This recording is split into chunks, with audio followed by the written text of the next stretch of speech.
Hey kids, it's July 14th, Tuesday. The weather was lovely today, and everything already feels as though it has entered vacation mode. There weren't many messages or emails. I had a few things to sort out. Some moved forward, and some didn't. And last night, we finally made our vacation plans. We'll be away for the next 2 weeks. We planned everything at the last possible moment, so I would rather not talk about how much it cost us. It still hurts. Your mother is upstairs, probably wondering whether we can change something, even though there isn't much we can change anymore. Sometimes you get a good deal, sometimes you don't. That is life. Today, we also went to a rather fancy seafood restaurant in the city. The older one of you had wanted to return there for quite some time, and we had already visited it 2 or 3 times before. The restaurant was celebrating its 10th anniversary, so they had a little game. You could roll 2 dice, and if you rolled 2 sixes, your meal was free. The younger one of you rolled them. You got a double 3. Not bad, but unfortunately not free. I asked whether a double 3 might at least earn us half price. It didn't. Dinner itself was slightly chaotic. The older one of you wanted to walk around. The younger one wanted to touch everything. Keeping both of you at the table was difficult. But there were also moments when I stopped resisting the chaos and gave my full attention to what was happening. And in those moments, something changed. I felt calm, present, almost peaceful, perhaps even a little blissful. That made me think about attention.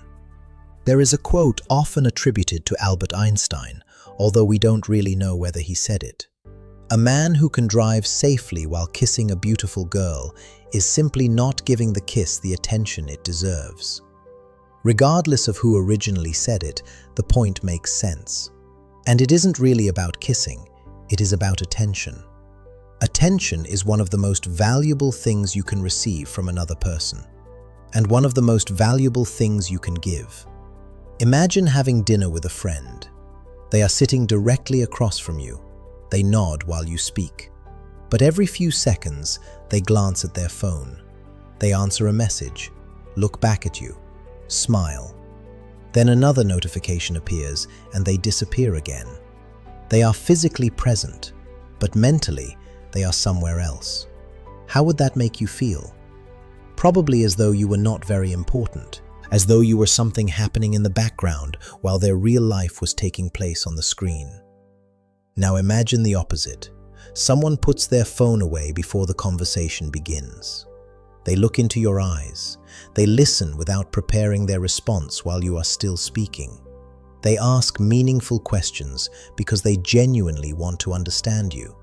An hour later, you leave feeling lighter, heard, understood, connected. Nothing magical happened. They simply gave you their attention.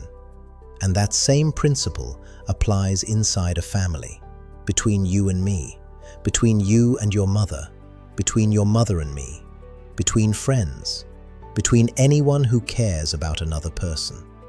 Giving someone your attention is one of the clearest ways of saying, "You matter to me." Unfortunately, real attention is becoming increasingly rare. Almost everything around us is designed to compete for it.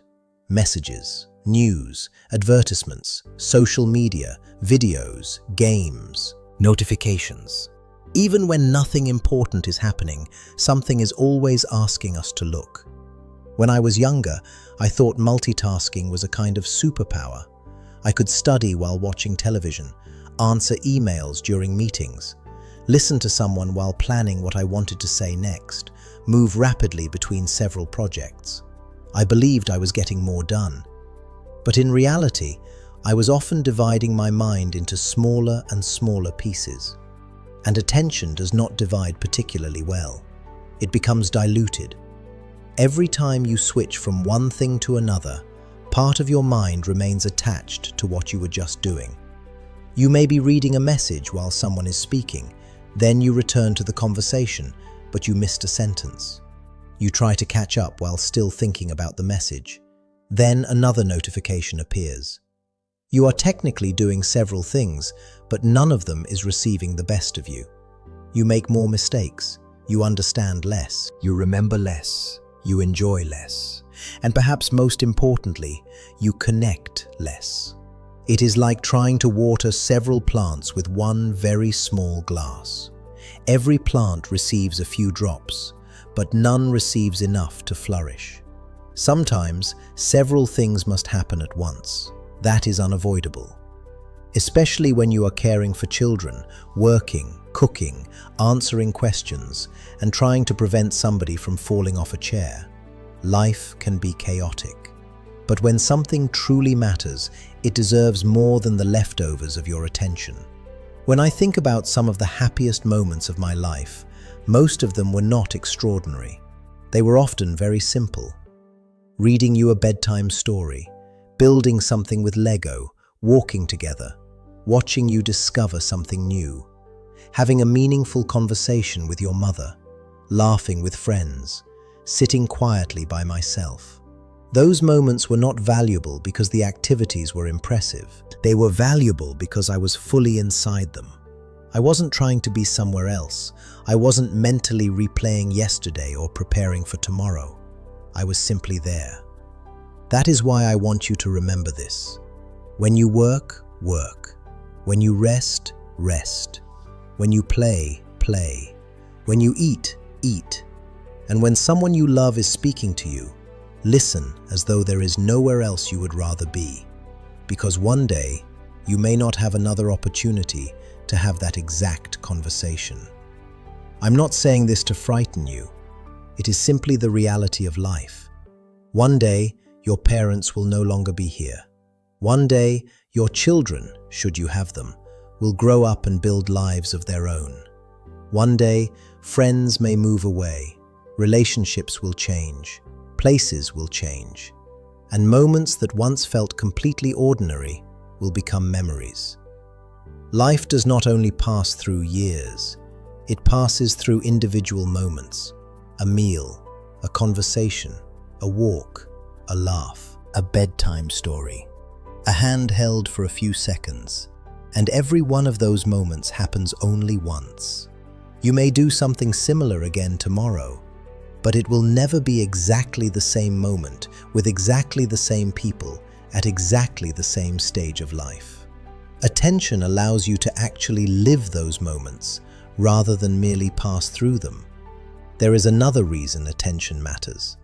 It is not only something you give to other people, you also need to give it to yourselves. If you spend all your time worrying about tomorrow, you miss today. If you constantly replay yesterday, you miss what is standing in front of you now. Your mind will naturally travel. It will revisit mistakes, imagine future problems, plan conversations, create stories. That is normal. The goal is not to become angry with yourselves whenever your mind wanders. Simply notice it, then gently return. Return to the conversation, return to the meal, return to the walk, return to your breathing. Return to the person in front of you. You might say to yourselves, "All right, my mind traveled somewhere else for a moment. Now I'm coming back." That act of returning is the practice. We've spoken before about the Stoic idea that the present is the only time we truly possess. The past is gone. It exists now only as memory. The future has not arrived. It exists only as imagination. The present is the narrow boundary between them. And that narrow moment is the only place where you can act. The only place where you can listen. Love. Apologize. Choose. Change direction. Experience your life. That makes attention enormously valuable. Wherever your attention repeatedly goes, your life follows. Give all your attention to comparison, and comparison becomes your life. Give it to resentment, and resentment becomes larger. Give it endlessly to a screen, and years of your life can disappear into scrolling. But give it to learning, and you grow. Give it to your health, and you become stronger. Give it to meaningful work, and you build something. Give it to the people you love, and your relationships deepen. Your attention is not infinite, so protect it. Don't allow every message, notification, argument, or passing thought to claim equal importance. And when you find yourselves trying to do two important things at once, remember that old quote. Perhaps you can drive and kiss at the same time, but one of those things is not receiving the attention it deserves. The people you love deserve more than half of you. The work that matters deserves more than the distracted remains of your mind. And your own life deserves to be experienced directly rather than watched through the fog of constant distraction. So be present, not perfectly. Nobody can remain completely focused every second. I certainly cannot. You've probably heard me become distracted several times while recording this very talk. But keep returning, again and again. Because presence is not a permanent state you either possess or don't possess. It is a choice you repeatedly make. Come back to this moment. Come back to the person in front of you. Come back to your own life. And do not ever forget, I love you both very, very much.